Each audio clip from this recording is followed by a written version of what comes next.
জাতির প্রতি, মায়েদের প্রতি, বাবাদের প্রতি, প্রতিষ্ঠানের প্রতি, অন্যদের প্রতি দেখান যে ইউ ক্যান ডু সামথিং, আপনি কিছু একটা করতে পারেন।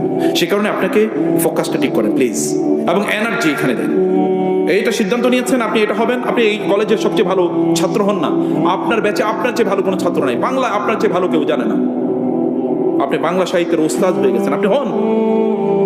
এবং আপনার টিচাররা যেন রেফার করে যে যদি বাংলা সম্পর্কে কিছু জানতে হয় তাহলে ওর কাছে যান। He is the best student in our college in this subject. আপনি হন না কেন? এটা কি হওয়া অসম্ভব? আপনি আজকে থেকেই যেই ডাইনামিক্সের কথা, যে ডিভিশনের কথা বলছি, ডিভিশন অফ ইউর টাইম, 8 ঘন্টা আপনি পড়ার জন্য রাখেন।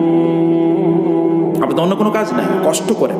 এখন আপনার টাকা ইনকাম করার প্রয়োজন নেই, প্রত্যেকটা জিনিসের একটা টাইম আছে। আল্লাহ টাইমের বাইরে কোনো কিছু দেন না, সব জিনিসের আলাদা টাইমিং আছে। গাছের ফলও কিন্তু টাইমে হয়, সূর্য কিন্তু টাইমে ওঠে, এবং চাঁদও কিন্তু টাইমে ওঠে।